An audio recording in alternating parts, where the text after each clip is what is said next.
It is my distinct pleasure, straight from the negotiating tables and rooms, the back rooms, in front of the videos on Facebook that you could see with Claire Martin, the best member of Parliament in the entire universe.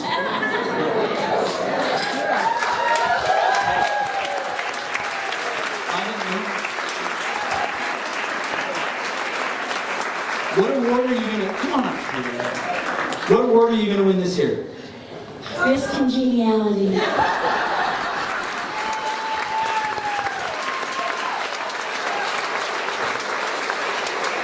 My girlfriend, sorry Emily. My sister, Elizabeth May.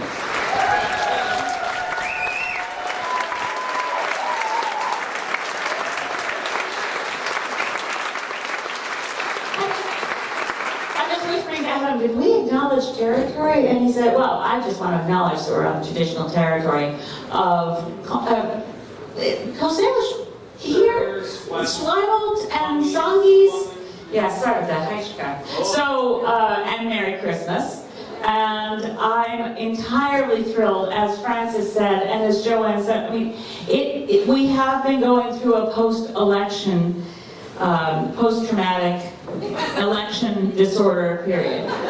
It isn't fun, but I decided, all right, I'm not going to think about it much, I'm just going to focus on COP21, and that's what I have to do. So before I tell you a bit about Paris, I also have to say how many wonderful people are in this room that I didn't expect to see tonight. So I want to start with, there's a whole crowd here from Salt Spring Island. Some of you will know that my adopted mommy is Dorothy Cutting. Dorothy's here, Mom. And everybody from Salt Spring, stand up.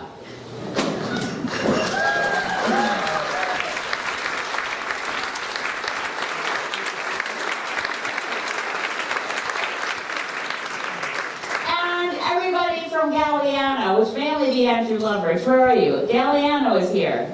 There we go. Yes.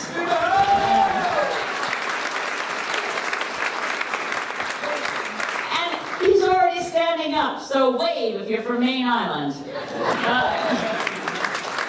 I'm going to call Sky. Sky Lozier, you way in the back. You get to be Main Island tonight. Because Sky's now working in my constituency office in Sydney. So I don't think anyone's here from Saturna, not to call Saturna out, but if you're here, it was just, I'm really thrilled that at an event at UVic, that Saanich Gulf Islands, that in addition to all of you who are from Saanich Gulf Islands, that, and from the peninsula, that so many of you came in from under the islands, so I really appreciate it. And I also have to add a few words of my own to the thank you to Jocelyn Gifford and to Bill Foster for the amazing work that Jocelyn did, not only on my campaign, but in being the coordinator for the Saanich Gulf Islands Green Party Electoral District Association. And also that Jocelyn was co-campaign manager with someone who hasn't been mentioned yet, in Marilyn Redivo. So a big hand.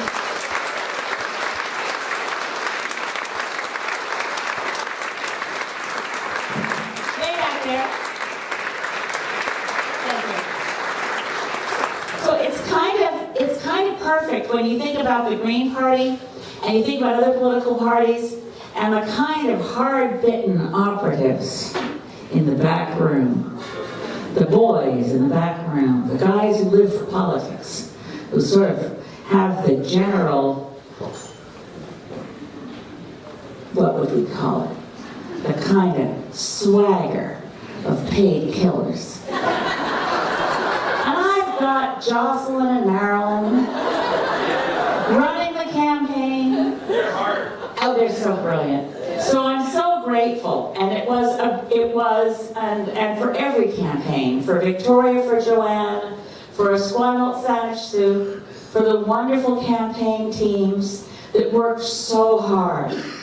We can't fault a single thing about those campaigns. They were positive. We talked about things that mattered. We did it in a way for which we never have to look back and say, gee, we wish we hadn't pushed anonymous leaflets through doors that told people things that weren't true. Like, where did those come from those hundreds of messages that said a Green vote is a vote for Harper. The other campaigns won by doing things which were dishonorable. And our campaigns will always be honorable, and our candidates can always hold their head up high, and we will be sending more Green MPs to Ottawa next time around.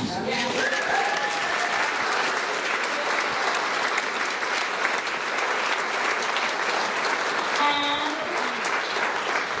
I know I was thinking of other things I wanted to say. I know a lot of you want to know what happened at COP21. I have to say that was one of the greatest things about the experience is that other phenomenal Green candidates were there with me. Claire Martin in particular, and Gord Miller, who ran in Guelph, who had been for 15 years the Commissioner for the Environment for the province of Ontario, also managed to get there, and I got him his credentials. We worked really, really hard, particularly Jamie Bika, some of you know Jamie from my campaign team, and Claire Martin and I. People came up to hug me because I was Canadian.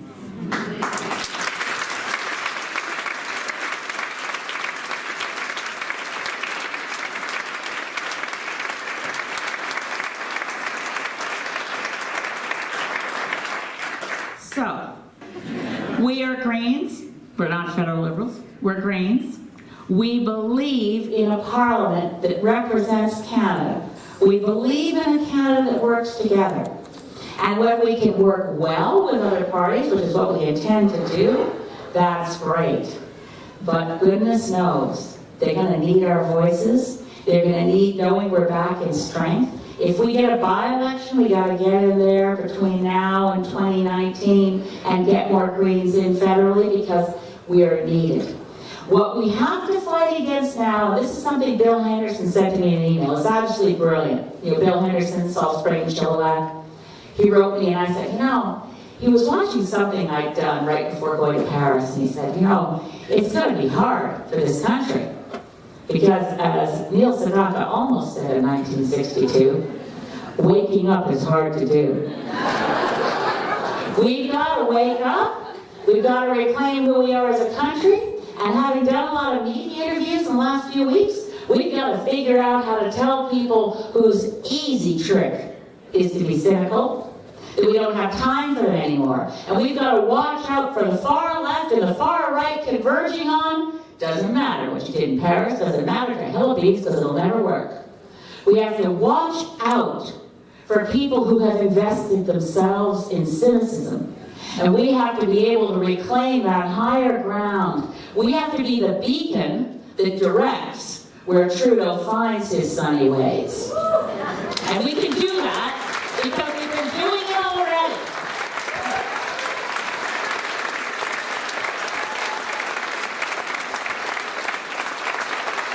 So, I'm so grateful to all of you. I'm super, super grateful. I got to work with Greens from around the world in Paris. The Deputy Prime Minister of Sweden, Åsa Romson, was one of the chief negotiators.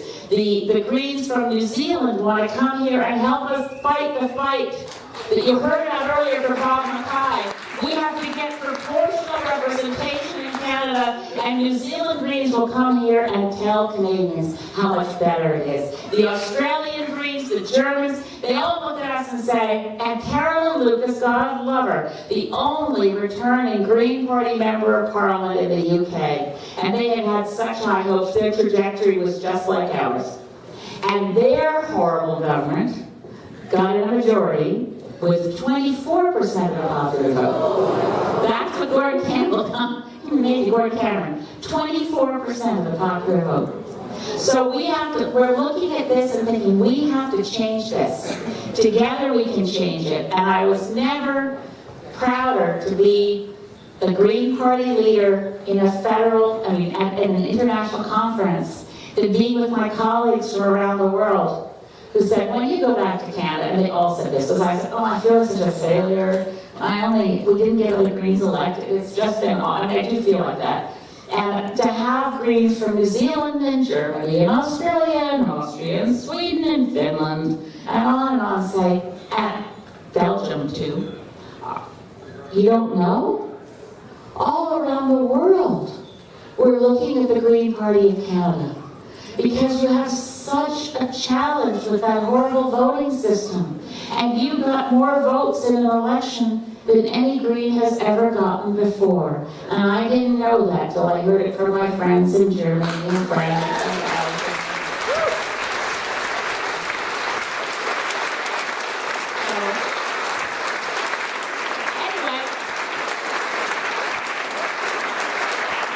As they say in the classics, God bless us, everyone. Merry Christmas.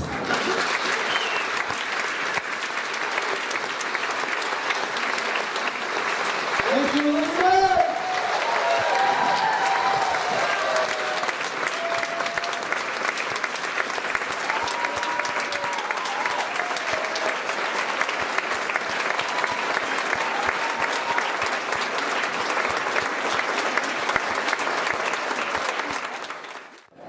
Does anybody have any questions to ask Elizabeth, or?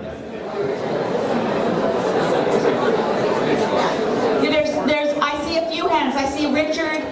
Okay, and I see 3 hands. Oh, 4 hands. Oh my gosh. I hate to keep people longer. I'll try to give short answers. Start with Richard. The countries that were against progress in Paris, the worst was Saudi Arabia every single day. India was tricky, but China was helpful, and India came around in the end. And the incredible thing is that that agreement was supported by every single country in the room, although Nicaragua at the end registered some concerns. Venezuela, which had been really against the treaty, they said, red line on this, we're not going to go along with any agreement that includes carbon trading. They were really against it. And on the final day, they said, well, we support this agreement. We've just filed our commitments to carbon reduction, and that we want to thank 2 people, Hugo Chavez and Pope Francis. So as I mentioned miracles before, I just thought I'd mention them again.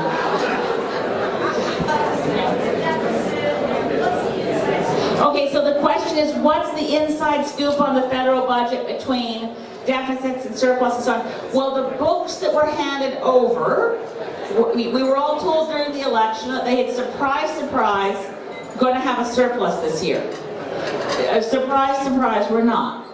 And no one's really surprised because Harper was fiddling the books to create a fake surplus. And Trudeau, fortunately for their agenda, had said they don't mind running deficits. So they're going to run bigger deficits. We'll have to see what happens next.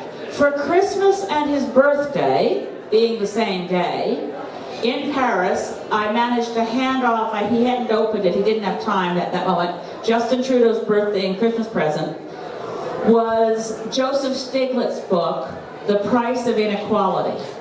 And if Justin Trudeau will listen to Joseph Stiglitz, and with Joseph Stiglitz I had write an inscription to Justin Trudeau to say, Prime Minister Trudeau, I would love to help you avoid the problems the U.S. has had in inequality. So we might, who knows, we might become the country we could really be again, but it will involve the kinds of things Stiglitz points out is that in the best economic boom of the United States post-war, the highest tax bracket in the U.S. was 90%. And to believe the classical economists of the Milton Friedman School, that would be a prescription for disaster. But, you know, that was your highest tax rate. So there's a lot to be said for readjusting our progressive tax system. So I'm having, we'll see. Okay, now Andrew Loveridge, your hand was up there. And I'll have to repeat your question, I'll have to hope to hear it. I'll say it now. George, you said the other Greens said you got more votes than any other Green. So they referring to a personal victory inside violence? Yeah, no, the question was, when the other Greens said I had more votes than any other Green, yes, they were referring to the fact that I'm the first, apparently, yes, anywhere in the world, at a federal level, party rep for the Green Party to get 54.5% of the vote ever, anywhere. So they were really excited about it, I have to say. It is exciting. I just wanted to give some of them to Francis and Joanne and Fran. Yes, last question, and then we'll go have fun. I was just wondering if you know, is somebody worried about the Fukushima effects here in BC? Am I worried about Fukushima effects here in BC? I was when the accident was fresh, and we put out press releases urging people to use caution, and we also wanted the radiation monitoring to be made public. The radiation monitoring should still be made public, but for the most part, unless we're talking about seafood products which should be monitored for radiation, I'm not worried now. The long-lived radionuclides, the ones with the longest half-lives, would have stayed quite near Japan. The ones that made their way here are shorter-lived, and we'd be mostly looking at food chain issues. So, you know, the right away after the accident was when we should have been getting more and better information.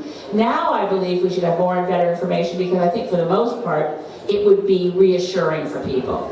But we certainly don't want to see the world turning to nuclear to get rid of coal. Let me just mention one other good news thing that happened in Paris is that China announced that by 2020, that's fast, by 2020, China will have 200 gigawatts of solar and 250 gigawatts of wind by 2020. If you're unfamiliar with a gigawatt, you know, just off the top of your head, but a gigawatt is a billion watts, is 1,000 megawatts. That's a huge amount of solar and wind. And they are hoping to be able, they are already shutting down some of their coal-fired power plants. We have to get everybody to shut off all coal-fired power plants. But there was a lot of exciting discussion in Paris that what had really happened, although the treaty is legally binding, but there are no enforcement mechanisms, you can make it into a good thing or a bad thing. But the reality of it is, this is the first time that 195 countries around the world have accepted a target that means the world is going off fossil fuels. And the world is accepting that the faster we go off them, the better. And that's a big deal.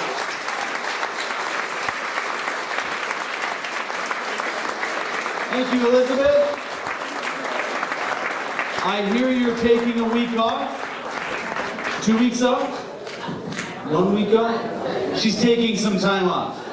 Give her a round of applause. Don't email her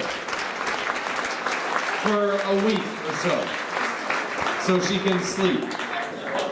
Unless it's really important, then still don't email her, please. Wait for a week. Thank you very much for coming out this evening, folks. It is going to be, I believe, the shortest day of the year tomorrow, the solstice. Enjoy the holiday season. Be safe. Enjoy family and friends. Thank you very much. See you in the new year. And have a wonderful night. Thank you.